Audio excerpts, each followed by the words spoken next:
Confesiones de San Agustín, libro séptimo. Capítulo 7. Nueva discusión sobre el problema del mal. Ya me había sacado, ayudador mío, de aquellas ligaduras, y aunque buscaba el origen del mal y no hallaba su solución, mas no permitía ya que las olas de mi razonamiento me apartasen de aquella fe por la cual creía que existes, que tu sustancia es inconmutable, que tienes providencia de los hombres, que has de juzgarles a todos, y que has puesto el camino de la salud humana en orden a aquella vida que ha de sobrevenir después de la muerte en Cristo tu Hijo y Señor nuestro, y en las Santas Escrituras que recomiendan la autoridad de tu Iglesia Católica. Puestas pues a salvo estas verdades y fortificadas de modo inconfuso en mi alma, buscaba lleno de ardor de dónde venía el mal, y qué tormentos de parto eran aquellos de mi corazón, qué gemidos, Dios mío. Allí estaban tus oídos, y yo no lo sabía. Y como en silencio te buscara yo fuertemente, grandes eran las voces que elevaban hacia tu misericordia las tácitas convicciones de mi alma.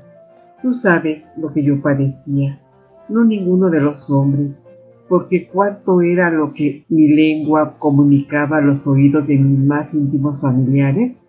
¿Acaso percibían ellos todo el tumulto de mi alma, para declarar el cual no bastaba ni el tiempo ni la palabra?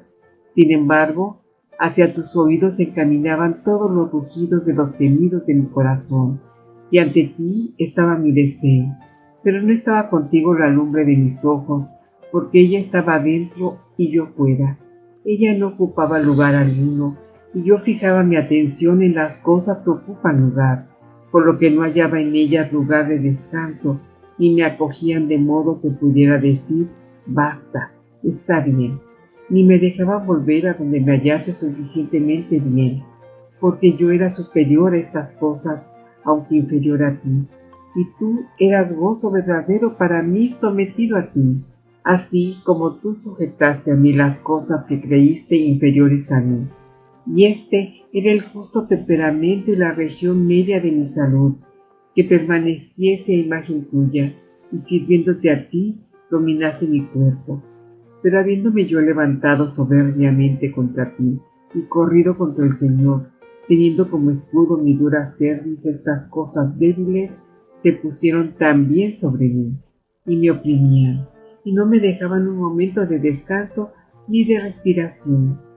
Cuando yo las miraba, me salían al encuentro amontonado y confusamente de todas partes, mas cuando pensaba en ellas, se me oponían las mismas imágenes de los cuerpos a que me retirase, como diciéndome, ¿a dónde vas, indigno y sucio?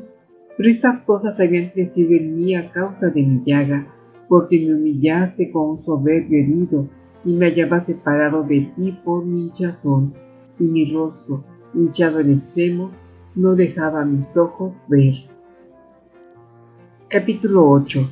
Estímulos saludables y secretos. Pero tú, Señor, permaneces eternamente y no te airas eternamente contra nosotros, porque te compadeciste de la tierra y ceniza, y fue de tu agrado reformar nuestras deformidades. Tú me aguijoneabas con estímulos interiores, para que estuviese impaciente hasta que tú me fueses cierto por la mirada interior, y bajaba mi hinchazón gracias a la mano secreta de tu medicina, y la vista de mi mente, turbada y oscurecida, iba sanando de día en día con el fuerte colirio de saludables dolores. Capítulo 9. La lectura de los libros neopláticos. Y primeramente, queriendo tú mostrarme cuánto resistes a los soberbios y das tu gracia a los humildes, y con cuánta misericordia tuya ha sido mostrada a los hombres la senda de la humildad, por haberse hecho carne tu verbo y haber habitado entre los hombres, me procuraste, por medio de un hombre hinchado con descomunal soberbia, ciertos libros de los platónicos traducidos del griego al latín. Y en ellos leí, no ciertamente con estas palabras, pero sí sustancialmente lo mismo, apoyado con muchas y diversas razones, que en el principio era el Verbo, y el Verbo estaba en Dios, y Dios era el Verbo. Este estaba desde el principio en Dios. Todas las cosas fueron hechas por Él, y sin Él no se ha hecho nada.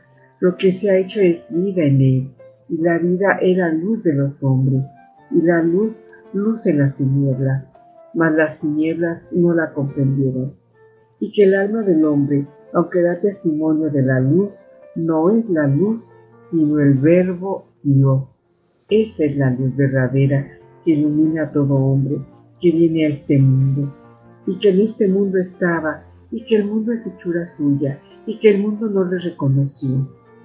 Pero no leía allí que Él vino a casa propia y los suyos no le recibieron, y que a cuantos le recibieron les dio potestad de hacerse hijos de Dios, creyendo en su nombre.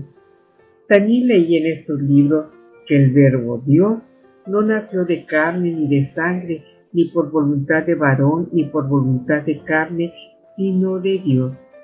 Pero no leí en ellos que el Verbo se hizo carne y habitó entre nosotros. Igualmente encontré en aquellos escritos, dicho de diversas y múltiples maneras, que el Hijo tiene la forma del Padre, y que no fue rapiña juzgarse igual a Dios por tener la misma naturaleza que Él. Pero no dice los pasajes siguientes que se anonadó a sí mismo, tomando la forma de siervo, hecho semejante a los hombres, y reconocido por tal por su modo de ser, y que se humilló, haciéndose obediente hasta la muerte, y muerte de cruz, por lo que Dios le exaltó de entre los muertos, y le dio un nombre sobre todo nombre, para que al nombre de Jesús se doble toda rodilla en los cielos, en la tierra y en los infiernos, y toda lengua confiese que el Señor Jesús está en la gloria de Dios Padre. Allí se dice también que antes de todos los tiempos y por encima de todos los tiempos permanece inconmutablemente tu Hijo unigénito, coeterno contigo, y que de su plenitud reciben las almas para ser felices, y que por la participación de la sabiduría permanente en sí son renovadas para ser sabios. Pero no encontré allí que murió según el tiempo por los impíos, y que no perdonaste a tu Hijo único, sino que le entregaste por todos nosotros, porque tú escondiste estas cosas a los sabios y las revelaste a los pequeñuelos, a fin de que los trabajados y cargados viniesen a Él y les aliviase, porque es manso y humilde de corazón, y dirige a los mansos en justicia, y enseña a los pacíficos sus caminos, viendo nuestra humildad y nuestro trabajo, y perdonándonos todos nuestros pecados. Pero aquellos que elevándose sobre el coturno de una doctrina, digamos más sublime, no oyen al que les dice: aprended de mí que soy manso y humilde de corazón, y hallaréis descanso para vuestras almas, aunque conozcan a Dios, no le glorifican como a Dios, y no le dan gracias, antes se desvanecen con sus pensamientos, oscureciéndoseles su necio corazón, y diciendo que son sabios, se hacen necios. Y por eso leía también en aquellos escritos neoplatónicos que la gloria de tu incorrupción había sido trocada en ídolos y simulacros varios, en la semejanza de imagen de hombre corruptible, de aves, de cuadrúpedos y serpientes, es decir, en aquel manjar de Egipto, por el que Saúl perdió su primogenitura, porque el pueblo primogénito, volviendo de corazón a Egipto, honró en lugar de ti a la cabeza de un cuadrúpedo, inclinando tu imagen, su alma, ante la imagen de un becerro, comiendo tierra. Estas cosas encontré allí, mas no comí de ellas, porque te plugo, Señor, quitar de Jacob el oprobio de diminución, a fin de que el mayor sirviese al menor, llamando a los gentiles a ser tu herencia. También yo venía de los gentiles a ti y puse la atención en el oro que quisiste que tu pueblo transportase de Egipto, porque era tuyo donde quiera que se hallara. Y dijiste a los atenienses por boca de tu apóstol que en ti vivimos, nos movemos y somos, como algunos de los tuyos dijeron, y ciertamente de allí eran aquellos escritos. Pero no puse los ojos en los ídolos de los egipcios, A quienes ofrecían tu oro, los que mudaron la verdad de Dios en mentira, y dieron culto y sirvieron a la criatura más bien que al Creador. Capítulo 10. Más claridad de espíritu encontrada en estos libros sobre el ser divino.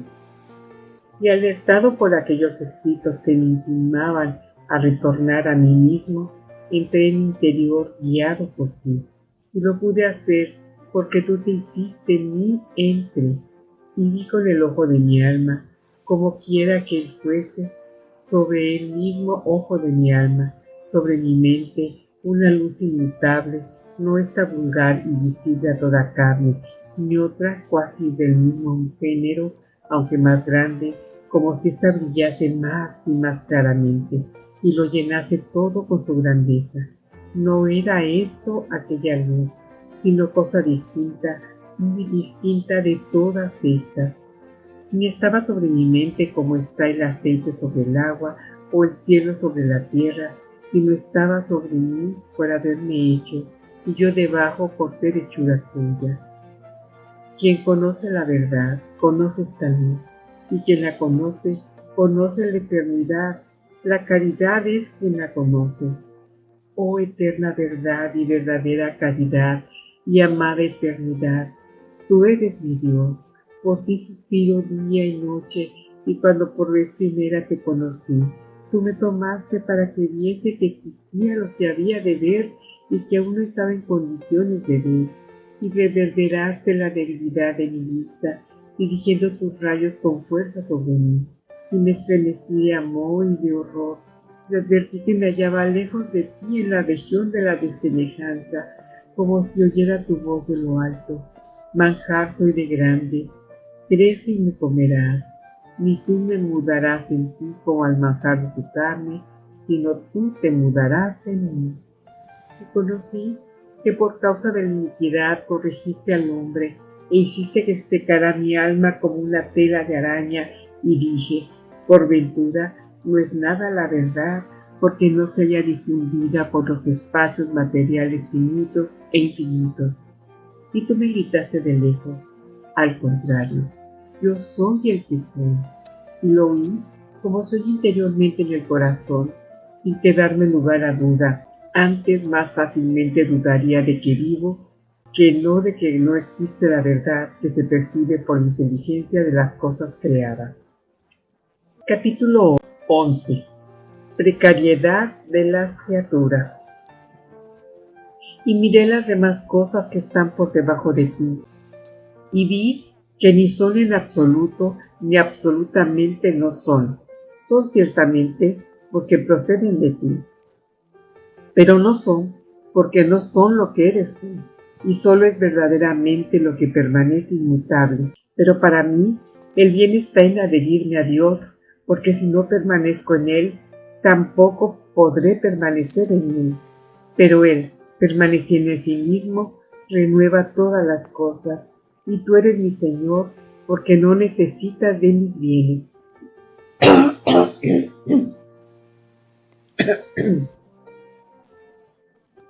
Capítulo 12. Todo lo que se corrompe es bueno, porque tiene ser. También se me dio a entender que son buenas las cosas que se corrompen, las cuales no podrían corromperse si fuesen sumamente buenas, como tampoco lo podrían si no fuesen buenas, porque si fueran sumamente buenas, serían incorruptibles, y si no fuesen buenas, no habría en ellas que corromperse, porque la corrupción daña, y no podría dañar si no disminuye lo bueno. Y luego, o la corrupción no daña nada, lo que no es posible, o lo que es certísimo, todas las cosas que se corrompen son privadas de algún bien. Por donde, si fueren privadas de todo bien, no existirían absolutamente. Luego, si fuesen y no pudieran ya corromperse, es que son mejores que antes, porque permanecen ya incorruptibles. Y puede concebirse cosa más monstruosa que decir que las cosas que han perdido todo lo bueno se han hecho mejores. Luego, las que fueron privadas de todo bien quedarán reducidas a la nada. Luego, en tanto son buenas. Luego, cualesquiera que ellas sean, son buenas. Y el mal cuyo origen buscaba no es sustancia ninguna, porque si fuera sustancia sería un bien, y esto había de ser sustancia incorruptible. Gran bien ciertamente, o sustancia corruptible, la cual si no fuese buena no podría corromperse. Así vi yo, y me fue manifestado que tú eras el autor de todos los bienes, y que no hay en absoluto sustancia alguna que no haya sido creada por ti. Y porque no hiciste todas las cosas iguales, por eso todas ellas son, porque cada una por sí es buena, y todas juntas muy buenas, porque nuestro Dios hizo todas las cosas buenas en extremo. Capítulo 13. Todas las criaturas alaban a Dios. Y ciertamente para ti, Señor, no existe absolutamente el mal, y no solo para ti, pero ni aun para la universidad de tu creación, porque nada hay de fuera que irrumpa y corrompa el orden que tú le impusiste.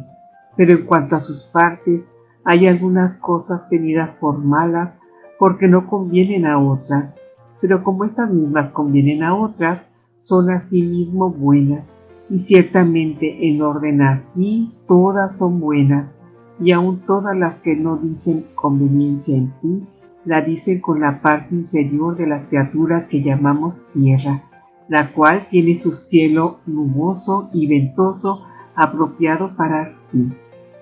No quiera Dios que diga, ojalá no existieran estas cosas, porque aunque no contemplara más que estas solas, desearía ciertamente otras mejores, pero aún por estas solas debería yo alabarte, porque laudable te muestran en la tierra los dragones y todos los abismos, el fuego, el granizo, la helada, el viento de la tempestad que ejecuta tu mandato, los montes y todos los collados, los árboles frutales y todos los cedros, las bestias y todos los ganados, los reptiles y todos los volátiles salados, los reyes de la tierra y todos los pueblos, los príncipes y todos los jueces de la tierra, las jóvenes y las vírgenes, los ancianos y los jóvenes.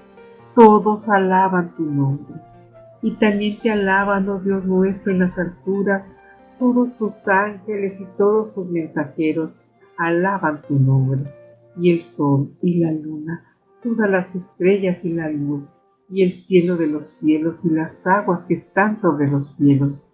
Así que ya no deseaba cosas mejores, porque todas las abarcaba con el pensamiento, y aunque juzgaba que las superiores eran mejores que las inferiores, pero con más sano juicio, consideraba que todas juntas eran mejores que solas las superiores.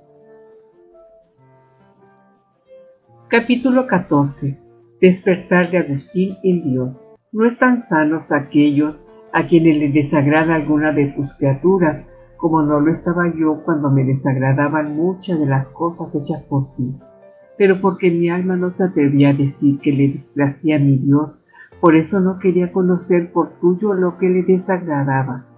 Y de aquí también que mi alma fuera tras la opinión de las dos sustancias, en la que no hallaba descanso y dijese cosas extrañas, mas retornando de aquí, se había hecho para sí un Dios difuminado por los infinitos espacios de todos los lugares, y le había colocado en su corazón, haciéndose por segunda vez templo de su ídolo, cosa abominable a tus ojos. Pero después que pusiste fomentos en la cabeza de este ignorante y cerraste mis ojos para que no viese la vanidad, me dejó en paz un poco, y se adormeció mi locura. Cuando desperté en ti, te vi de otra manera infinito, y esta visión no procedía de la carne. Capítulo 15. Verdad y falsedad de las criaturas. Y miré las otras cosas, y vi que te son deudoras, porque son, y que en ti están todas las finitas, aunque de diferente modo, no como en un lugar, sino por razón de sostenerlas todas tú, con la mano de la verdad, y que todas son verdaderas en cuanto son. Que la falsedad no es otra cosa que tener por ser lo que no es. También vi que no solo cada una de ellas dice conveniencia con sus lugares, sino también con sus tiempos, y que tú eres el solo eterno, no has comenzado a obrar después de infinitos espacios de tiempo, porque todos los espacios de tiempo, pasados y futuros, no podrían pasar ni venir, sino obrando y permaneciendo tú. Capítulo 16. Noción del pecado o perversidad de la voluntad. Y conocí por experiencia que no es maravilla que al paladar enfermo sea tormento aún el pan, que es grato para el sano, y que a los ojos enfermos sea odioso la luz, que a los puros es amable. También desagrada a los inicuos tu justicia, mucho más que la víbora y el gusano que tú criaste buenos y aptos para la parte inferior de tu creación, con la cual los mismos inicuos dicen aptitud, y tanto más cuanto más desemejantes son de ti, así como son más aptos para la superior cuando te son más semejantes.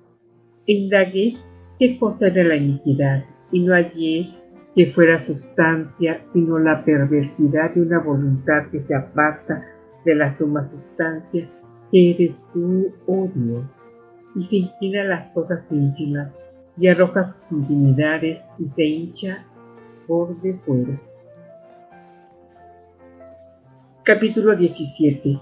Ascensiones de Agustín hacia Dios. Y me admiraba de que te amara ya a ti, no a un fantasma en tu lugar, pero no me sostenía en el goce de mi Dios, sino que arrebatado hacia ti por tu hermosura, era luego apartado de ti por mi peso, y me desplomaba sobre estas cosas con gemido, siendo mi peso la costumbre carnal. Pero conmigo estaba tu memoria, ni en modo alguno dudaba ya de que existía un ser a quien yo debía adherirme, pero a quien no estaba yo en condición de adherirme, porque el cuerpo que se corrompe agobia el alma, y la morada terrena deprime la mente que piensa muchas cosas. Asimismo, estaba certísimo de que tus cosas invisibles se perciben desde la constitución del mundo por la inteligencia de las cosas que has creado, incluso tu virtud sempiterna y tu divinidad, porque buscando yo de donde aprobaba la hermosura de los cuerpos, ya celestes, ya terrestres, y qué era lo que había en mí para juzgar rápido y cabalmente de las cosas dudables cuando decía, esto debe ser así, aquello no debe ser así. Buscando, digo, de dónde juzgaba yo cuando así juzgaba. Hallé que estaba la inconmutable y verdadera eternidad de la verdad sobre mi mente mudable. Y fui subiendo gradualmente de los cuerpos al alma que siente por el cuerpo, y de aquí al sentido íntimo, al que comunican y anuncian los sentidos del cuerpo las cosas exteriores, y hasta el cual pueden llegar las bestias.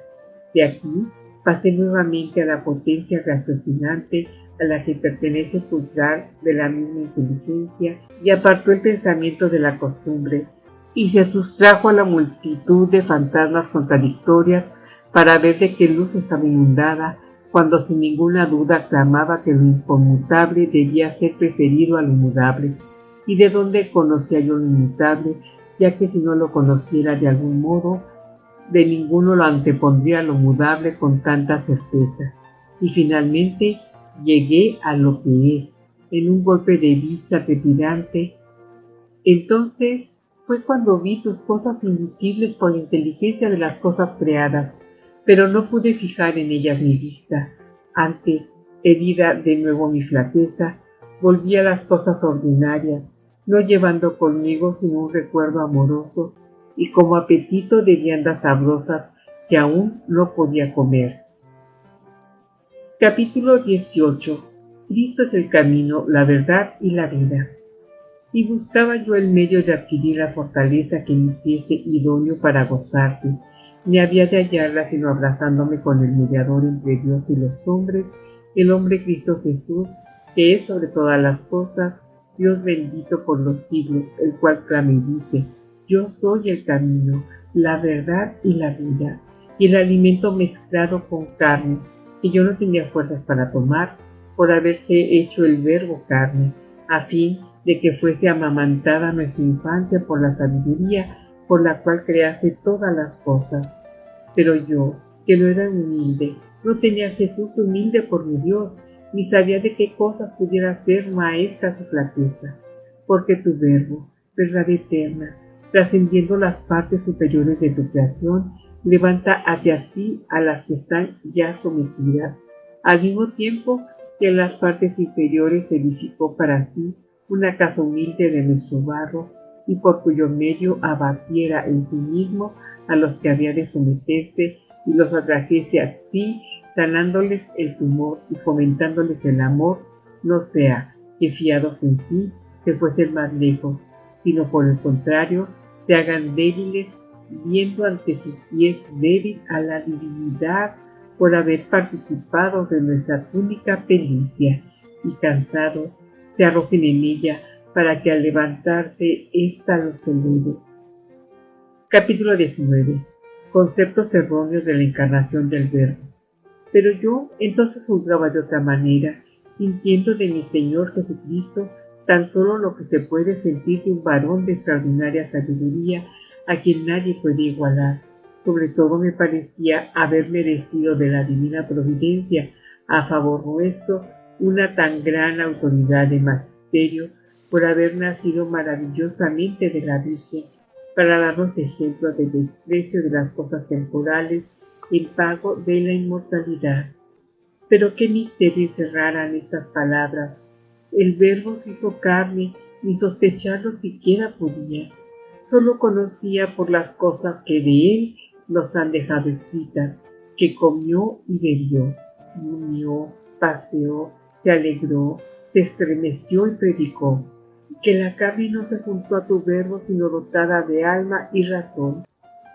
Conoce esto todo el que conoce la inmutabilidad de tu Verbo, la cual ya conocía yo en cuanto podía, sin que dudara un punto siquiera en esto, porque en efecto, mover ahora los miembros del cuerpo a voluntad o no moverlos, estar dominado de algún afecto o no lo estar, proferir por medio de signos sabias sentencias o estar callado, indicios son de la mutabilidad de un alma y de una inteligencia, todo lo cual, si fuese escrito falsamente, de aquel pericletaría a causa de la mentira todo lo demás, y no quedaría en aquellas letras esperanza alguna de salud para el género humano.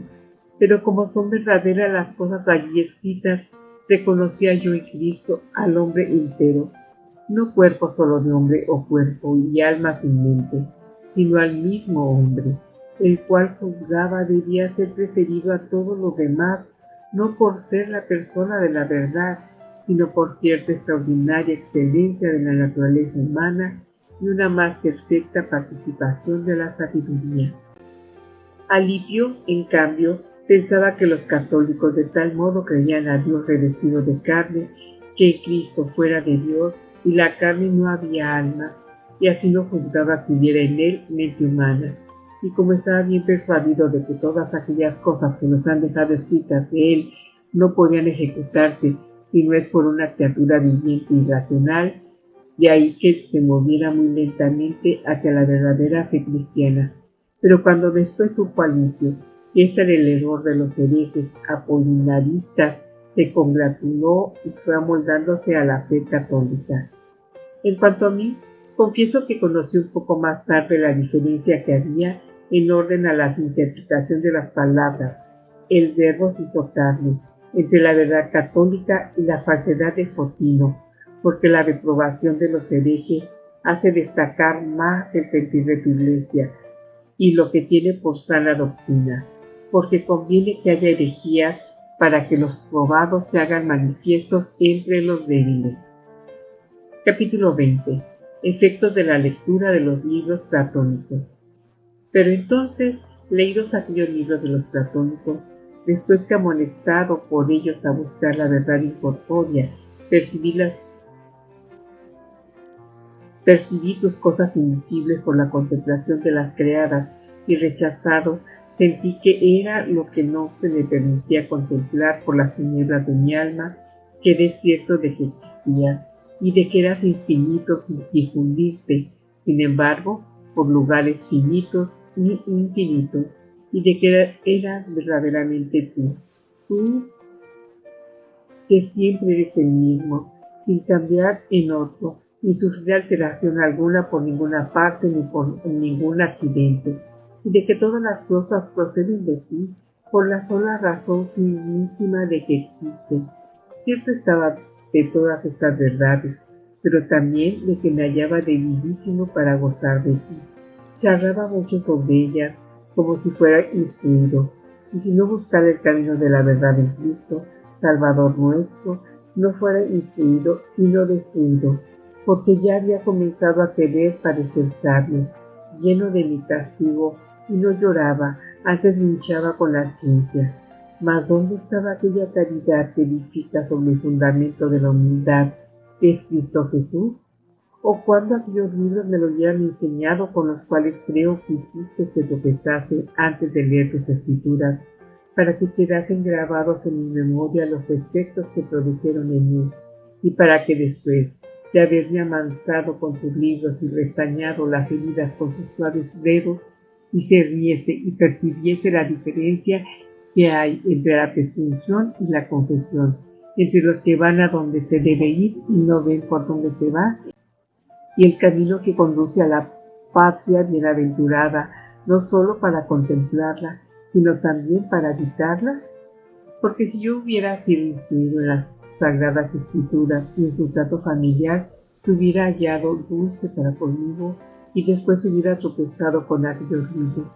Tal vez me apartaran del fundamento de la piedad, o si persistiera en aquel afecto saludable que había vivido en ellas, juzgase que también en aquellos libros podía adquirirlo quien quiera que solo hubiese leído estos. Capítulo 21. Lo que no dicen los libros platónicos.